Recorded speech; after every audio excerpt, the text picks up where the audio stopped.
it's Deborah from Cook Colorful. Today we are going to make a chocolate bark that is so good. It is great to bring to a friend's house for dessert. Stick it in the freezer and take out one piece at a time for a quick dessert for yourself, something sweet after dinner. Last time when I made this for class, somebody suggested this would be a great gift at the holidays. Whatever you want to do with it, it's delicious and it's full of antioxidants, nutrients, all kinds of good stuff. And you might ask, why make your own chocolate instead of just using store-bought chocolate? If you look on the package of your store-bought chocolate, it's going to have emulsifiers, processed sugars, and all kinds of additives, sometimes things you can't even pronounce.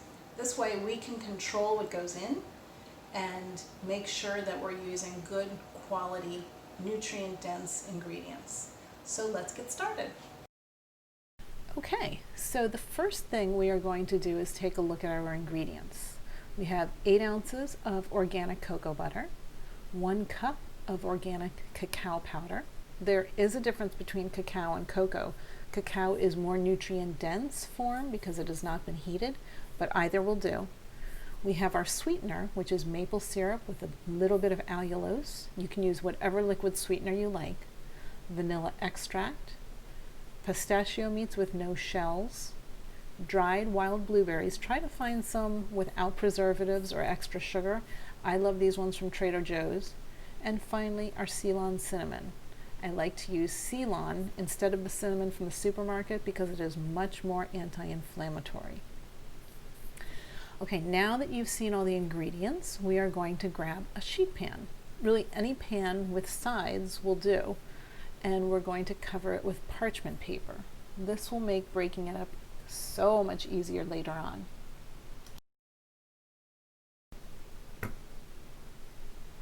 Okay, we are going to get started by creating a double boiler to melt the cocoa butter. You don't need any fancy equipment for this. We're going to bring about 1 inch of water to boil in a saucepan and then turn it down to simmer. Grab a bowl that is heat resistant like this one, not glass, and place it on top of your simmering water. Now we're going to add our cocoa butter and we are going to allow that to melt. It's going to take about 5 minutes, except on video. Every few minutes we're going to give this a stir until it is just melted. What we don't want is for it to boil. So once it is melted, we're going to take the bowl off of the heat and set it aside to cool a bit. If we add our other ingredients when the cocoa is too hot, it can break. What does that mean, you're asking? Have you ever tried to heat up chocolate and it gets super thick or sort of grainy? That is what we want to avoid. Okay, we are ready to put it all together. Okay, our cocoa butter is just warm now. We are going to add our cacao and we are going to give that a little whisk. Just keep going until that is all mixed in. It's going to take a couple minutes because it's just warm, but just keep mixing. To that we are going to add a teaspoon of cinnamon.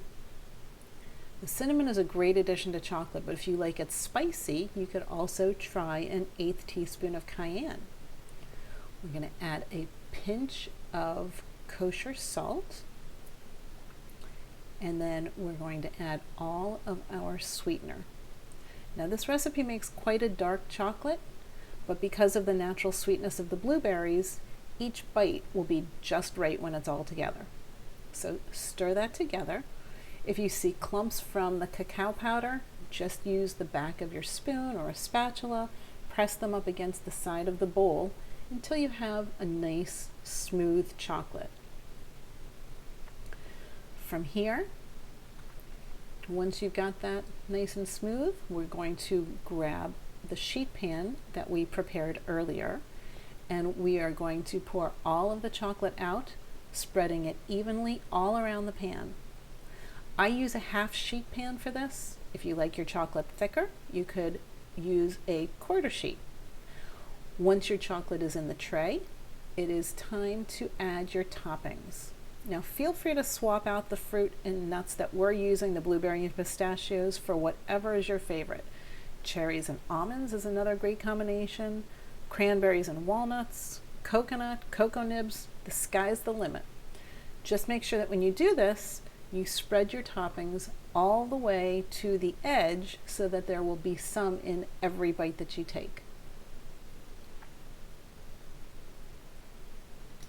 Okay, so now that we have this all together, we're just going to stick it into the refrigerator. You can also put it into the freezer if you want it to set a little bit faster. When you break it up, we'll show you how you do that next.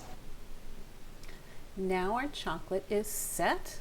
It has been in the refrigerator for about 45 minutes. It needs at least a half an hour in the fridge or about 10 minutes in the freezer to fully set. And because of the parchment paper that we put down, it is going to be super easy to pick it up and break it into small pieces. I like them to be about 2 to 3 inches each. Take a bite. So good. The sweet blueberries and the crunchy pistachios, along with the chocolate, makes it such a treat. And the dark chocolate is healthy fats, full of antioxidants. It's actually good for you. So enjoy.